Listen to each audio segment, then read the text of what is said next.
Como ya habíamos mencionado, las políticas de seguridad son los documentos que permiten definir cómo se deben proteger la información y las personas de una empresa, de las amenazas o brechas de seguridad.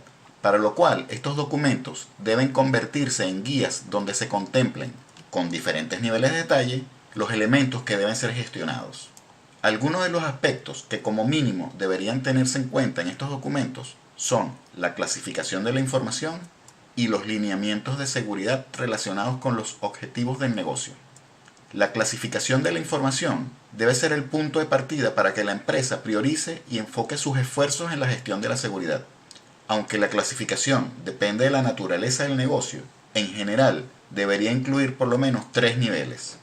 Información pública, que incluye todos los datos de dominio público y cuyas características principales deben ser la precisión y la disponibilidad, ya que es el tipo de información a la que van a tener acceso sus clientes y proveedores.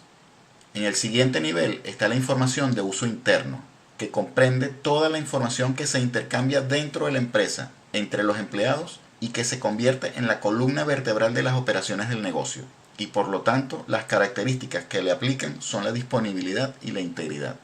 Finalmente, en el último nivel está la información de acceso restringido, la cual está muy relacionada con el negocio y que pueden incluir, por ejemplo, los planes estratégicos, información de nuevos productos, resultados de investigaciones o nuevas estrategias de mercado. La principal característica de este tipo de información es su confidencialidad.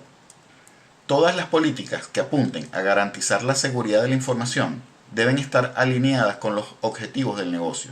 Esto se logra a través del establecimiento de objetivos de seguridad, que no son más que la manifestación de las necesidades técnicas que deben satisfacer la información para garantizar el cumplimiento de dichos objetivos de negocio. Algunos ejemplos de los objetivos de seguridad que se deben cumplir son los siguientes: proveer el entrenamiento adecuado en seguridad de la información a los empleados, administrar el acceso a la información, mantener los sistemas para protegerse de códigos maliciosos, monitorear los eventos de seguridad o establecer procesos seguros para el manejo de sistemas y aplicaciones. Por lo general, la estructura que deben contemplar las políticas de seguridad debe ser la siguiente, y debe tener por lo menos 12 secciones.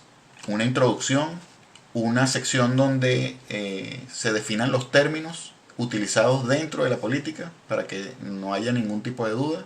Una tercera sección dedicada única y exclusivamente a la propia política de seguridad de la información. Una sección que hable sobre la organización de la seguridad. Otra sección que hable sobre la clasificación y el control de los activos. Una sección dedicada a la seguridad del personal. Una sección dedicada a la seguridad física y ambiental. Una dedicada a la gestión de las comunicaciones y las operaciones.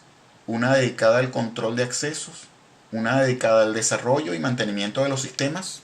Una dedicada a la administración de la continuidad de las operaciones.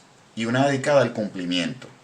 En el artículo de mi blog que acompaña este video, expando un poco más cada uno de estos 12 puntos tratados aquí, para mostrar un total de 187 puntos que deben ser revisados. La próxima semana, cuando les presente ejemplos prácticos de las políticas de seguridad, les prometo que voy a tener listo un archivo en PDF que podrá ser descargado con una explicación más detallada de cada uno de estos 187 puntos mostrados en el blog. Este archivo les puede servir de guía al momento de revisar y o actualizar sus políticas de seguridad. Para ver más información relacionada con este video, puedes hacer clic en el botón I que aparecerá en la pantalla. Aprovecha la oportunidad para suscribirte al canal, darle like al video y compartirlo con tus amigos y compañeros de trabajo. Como ya les dije, la próxima semana estaremos hablando sobre los tipos de políticas de seguridad y voy a dar ejemplos prácticos.